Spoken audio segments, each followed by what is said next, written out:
Hamid Karzai, welcome to Istanbul. Thank you. Wonderful to have you on the Thank program again. Tell us why you're here. I'm here to see some friends and family, and I'll be leaving back tonight.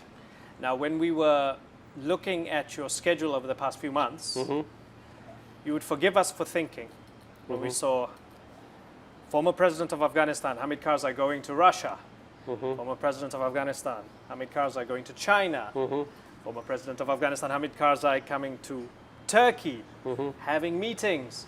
It sounds like a man who's re-injecting himself into the political sphere and maybe who wants to become president of Afghanistan again. No. I'm not in politics. I'm not re-injecting myself into the political sphere, and I don't want to become the president of Afghanistan again. I've done my time. I did what I could for my country, and I like the new generation of Afghans to come forward and take our country to peace and to the heights of progress and prosperity. Millions of Afghans support you. If there was a large enough number of Afghans who wanted you to run for the sake of their country, you're a patriot, and said, we want President Karzai back, would you run? Well, my wish is not to run. My wish is not to become the president of Afghanistan again. I can serve the country in lots of other ways. As a citizen, in many different ways. But if the Afghan people go and ask that questions, they have that right to ask that question and to seek who they want to have. But as far as I'm concerned, as a citizen of this country, as a one who's been already president for 14 years, 13 years, I wouldn't want it. The Afghan people, of course, are sovereign. They can have their sovereign rights. But a substantial portion of the country still has majestic, immense respect for you. And they remember your time fondly. Is it naive to think that people are obviously still coming to you and asking you, what shall we do right now? What would you do differently? I'm glad to know that. Of course, as a person, as an individual, we all want to be liked. And it makes me happy to see that some people like me, but that doesn't mean that I should become the president or that I should turn to the business of government in Afghanistan. Yes, as an Afghan national, as someone with experience in Afghanistan of all types, including 13 years of being in office as the president, the Afghan people would expect me to help when we have difficulties, when we have harder times. And it is also my job as a citizen of the country to do that, because it's our home. And that's where we live. That's where our children are. That's where we want to be. Therefore, every family, and the family of Afghans, want to be in a good home, in a good country. And that's what we are trying to achieve. And if I can do anything in this regard to further a happy life in Afghanistan, I will do it, and I'll be delighted and honored. How are you helping right now? I'm working hard together with the rest of the Afghan people, by trying to reach our aspirations. Our aspirations are peace, prosperity, a sovereign Afghanistan, where we don't depend on foreigners, where the American troops aren't there, where we don't need to be looking to outsiders for support, where we can make, create, and earn our own, where we can have a better life, a peaceful life, where we can be as peaceful as here, happily in Istanbul, as a nation, as a society, as a country. That's an aspiration, that's a human aspiration. And we need that as a people, we also deserve that as a people. That's what I'm hoping to be useful towards. You say a sovereign Afghanistan without American troops in Afghanistan. It appears as if General Mattis has been given the go-ahead by President Trump to develop a new Afghanistan strategy. The chairman of the Joint Chiefs of Staff was just in Afghanistan.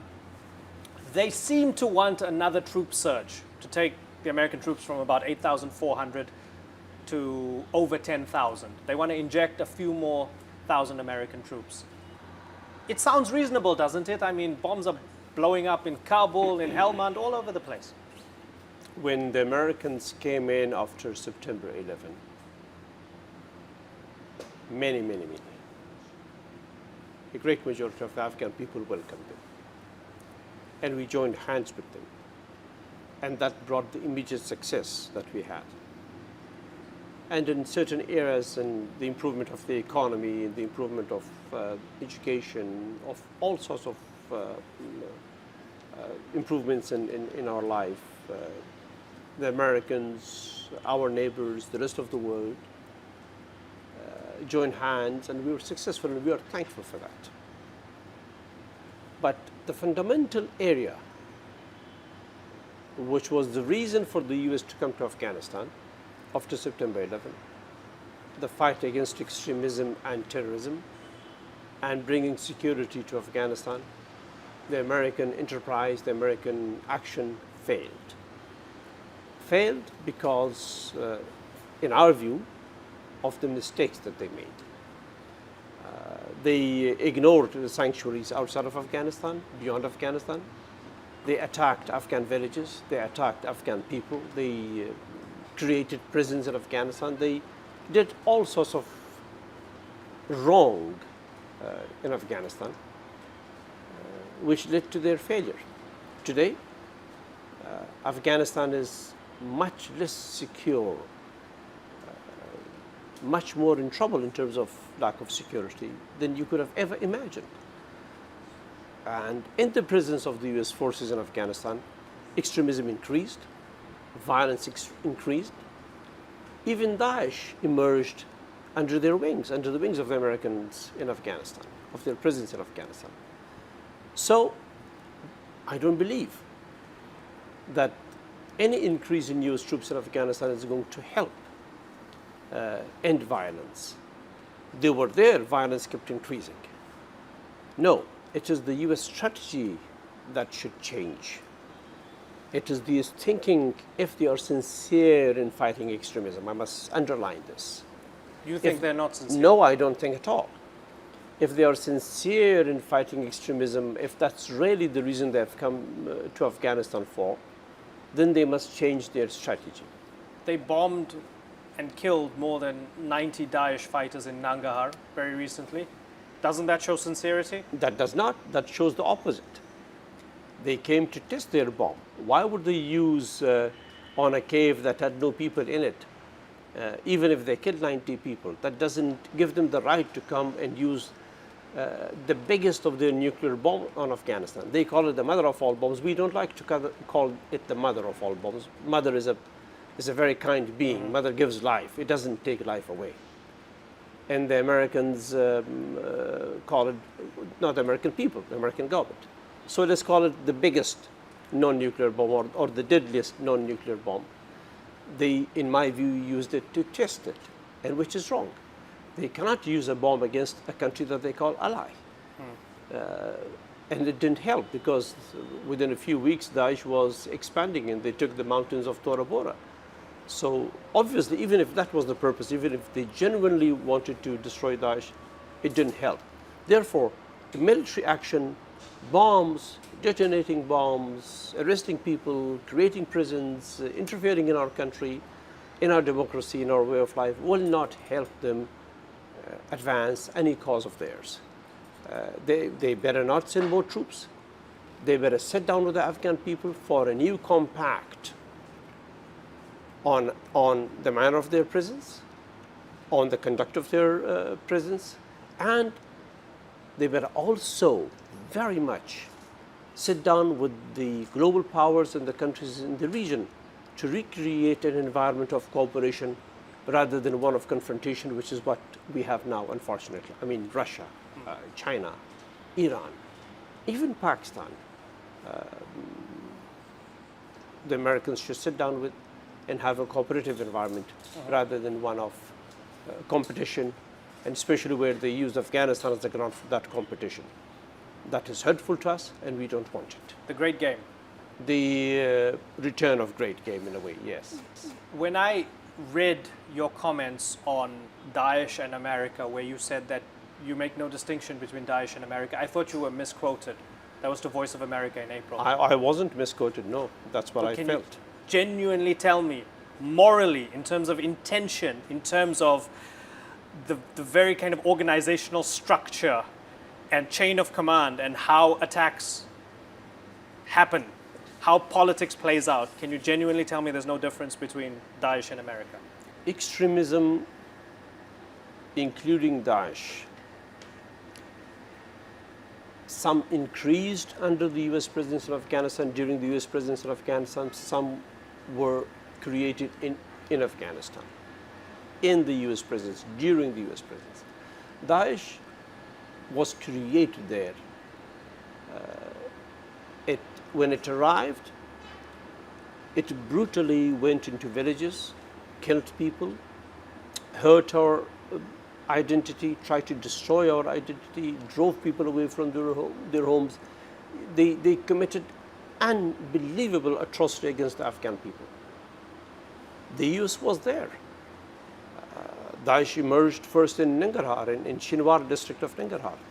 The United States has a huge base in Jalalabad, in the central provincial capital of Nangarhar.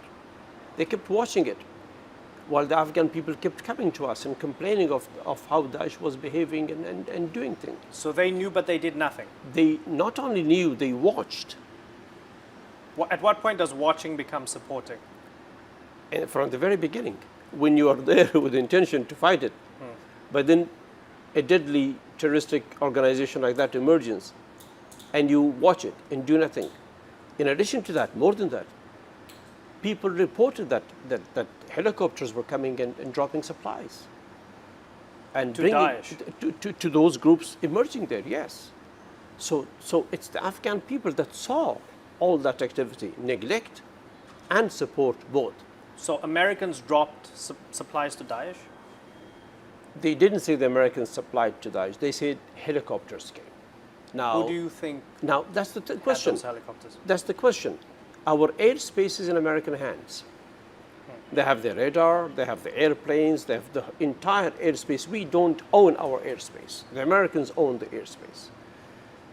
So if helicopters were coming, I'm sure the American radar saw whose helicopters, from where they came.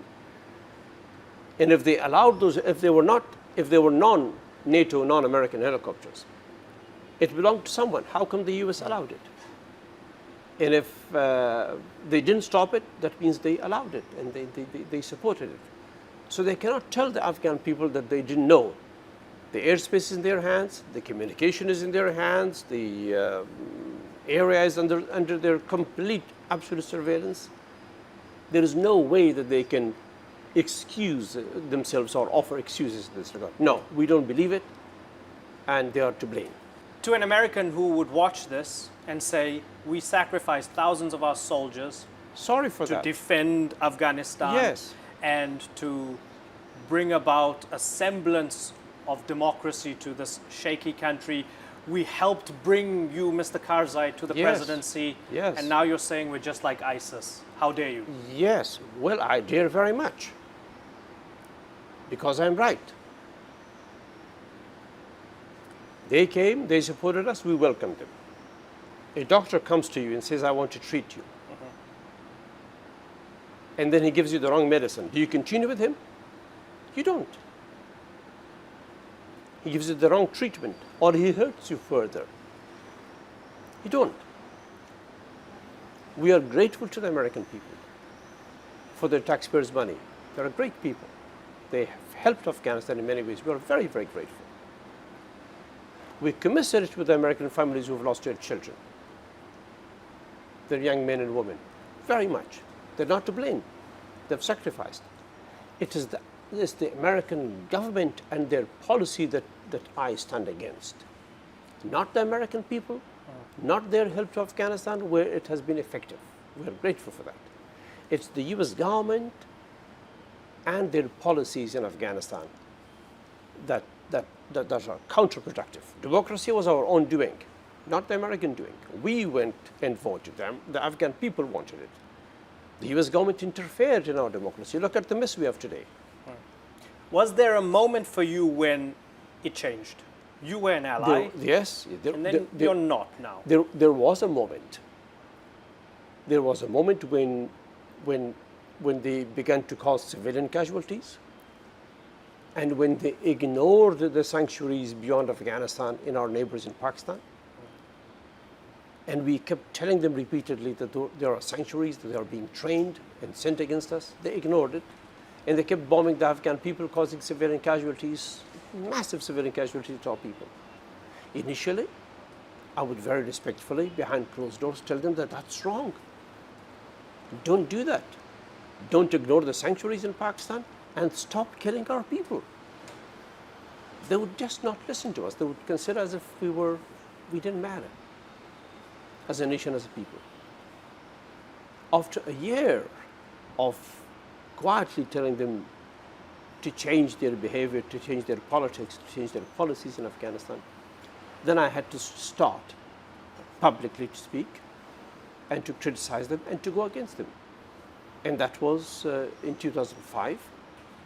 By July of 2006, I had publicly started speaking and complaining against what they did. Not that we were against the American people or that we had an ideological difference, no. But against what they were doing, the US government's policies in Afghanistan. I asked you at the end of last year, just before the US election, Trump or Clinton, you were on the fence. Now, with half a year of which to judge Donald Trump, are you a fan or not? Well, I'm not a fan of anybody. A year ago, when you asked me, I did not want to interfere in U.S. elections. I did not want to do in America what the American government did in Afghanistan, interfering in our elections. It's the choice of the American people. President Trump is now the U.S. president. I wish him the best in serving America, and also in doing the right thing in Afghanistan and elsewhere. Pakistan, May 31st, massive bomb in Kabul, huge. I mean, I think the final death toll was more than 150, if I'm not mistaken. Sad. At least 400 injured. Horrendous attack on the people of Afghanistan. The Afghan Interior Ministry very quickly said this was the work of the Haqqani network, sponsored by Pakistan's ISI. Basically saying Pakistan did this to us. Do you believe that? I'm in no position to immediately say yes, it is true, or no, it isn't. We have bombs in Afghanistan. We've had a lot of terrorist activity conducted from the Pakistani territory against us, no doubt. We've had a lot of violence committed against us in Afghanistan by terrorist groups who were raised in Pakistan, trained in Pakistan, sent to Afghanistan. Tremendous atrocity has been done from that territory against the Afghan people and from those institutions in Pakistan against the Afghan people. The Pakistani people are the closest to the Afghan people of all people. But is their government supporting terrorism against you? They've helped us tremendously. But I also know that everything that happens in Afghanistan is not done by Pakistan. There's a lot of violence committed from Pakistani territory against Afghanistan, but not every violence, not all the violence. On this bomb, I don't know. But in general, is Pakistan supporting terrorism? Oh, absolutely. Yeah. Oh, absolutely. Oh, absolutely. Supporting extremism, supporting terrorism, it has been a tool in their hands for a long time, and it's been a tool together with the Americans for a long time in their hands. They've been bedfellows in the support of extremism and violence, right from the time of our struggle against the Soviets to today. So we talk of these bombs. We talk of a lack of stability even in the so-called green zone of Kabul. Daesh with a presence in the country. That's what's wrong. That's what's seriously wrong. From a country that became totally peaceful, right, where every Afghan began to work hard for a better life, a new life in Afghanistan, where the Afghan people all got together and united and went to parliaments and went to elections and did all the right things, to where we are now talking of green zones. Green zone means protect some, Right. leave the rest to bombs. And even those aren't protected. Well, I'm talking of the intention here. Right, certainly. To protect some, well, that's wrong. Of course it's wrong. It's criminal. Of course. It's criminal to try to cordon off ourselves and let the rest of the country to bombs and violence. It's military That's- occupation talk, right? It's Exactly. wrong. So Exactly. even, okay, so let me finish my Protect the question. embassies, Sure. protect the foreign bases, let the Afghans die. That's what it means. So yeah, to finish my question, even that, it's disgusting to talk like that, right? But it's military occupation talk. It's the reality in the sense that the country is not as stable as people would have wished. Maybe it's even worse than it was, post-2001. Yes. So even the so-called green zones being attacked by massive bombs. Yes. Daesh, the Taliban controlling 60% of Helmand province. A lot. 60%, Probably more. probably more. A quarter of the whole country. Is it all President Ghani's fault? No, not at all. It's not. Well, they have their problems, they have their issues that one can raise, but I'm not going to talk about that publicly. Why not? Well, I'm the former president of the country. My job is to do all to secure and to do better and to bring stability to Afghanistan. Talking about our government in public or on an international channel doesn't serve that purpose, so I wouldn't do that. But it is not entirely the fault of the Afghan government. Yeah, we have issues there as well. It's the entire circumstances of the country. It's the way the U.S. has behaved, it's the way the neighbors have behaved, it's the way Pakistan has behaved, it's the way the U.S. Worked towards issues of their interest that caused the suspicion of our neighbors. It's the lack of, in short, when the U.S. came initially, Afghanistan became a place of cooperation between the Afghans and the Americans, and between the Afghans and the Americans and our neighbors and the global powers. That isn't there anymore. That environment of cooperation has broken down. Suspicion has arrived. Suspicion by the Russians of the American activity in Afghanistan, on which the Russians are right. I very much understand their point of view and I agree with them. By the Chinese, I agree with them. By the Iranians, our neighbors, I agree with them. So the United States must go back to getting the trust and confidence of our neighbors and of major powers in Afghanistan, where they are assured that Afghanistan is not used as a platform against them. Right now, nobody is sure of that. And also to the Afghan people, that Afghanistan is not used so violently at the cost of the Afghan people advancing America's agenda in the global, power game. Sir, do you believe that the United States interfered to get Ashraf Ghani elected as president? Well, the U.S. interfered in the election. The U.S. interfered in 2009 in elections when I was a candidate. They then, too, blamed our election of being fraudulent, and through doing that, using their media, the BBC, the CNN, and all of that, and their newspapers. But you won that time, so. Yes, but I won in spite of them trying to force me to agree to the office of the chief executive, in spite of them trying to weaken my win, because I did not agree to what they were asking me to do. So they did all of that. They did exactly the same thing in 2014. So 2014 is the repetition of 2009. In 2009, they failed to achieve what they wanted. In 2014, they got what they wanted. That's as far as I can talk about the elections. My final question to you: you support talks with the Taliban? Absolutely. Because you consider them sons of the soil. Absolutely. Your words, right? Absolutely. And Daesh are not sons of the soil. Not the at all. Taliban are. Not at all. Yes. But when we look at the example of other sons of the soil, and even when we see, for example, Gulbuddin Hekmatyar's group, there's a kind of peace process. He committed crimes in the past. He comes back into the fold. a spirit of amnesty, brotherhood, forgiveness. But even then, with all of that, his Hizb Islami fighters still don't want to give up their weapons. Isn't that an example of what might happen? A small example. They should give up their weapons. Mr. Hikmatyar is welcome to Afghanistan together with his colleagues.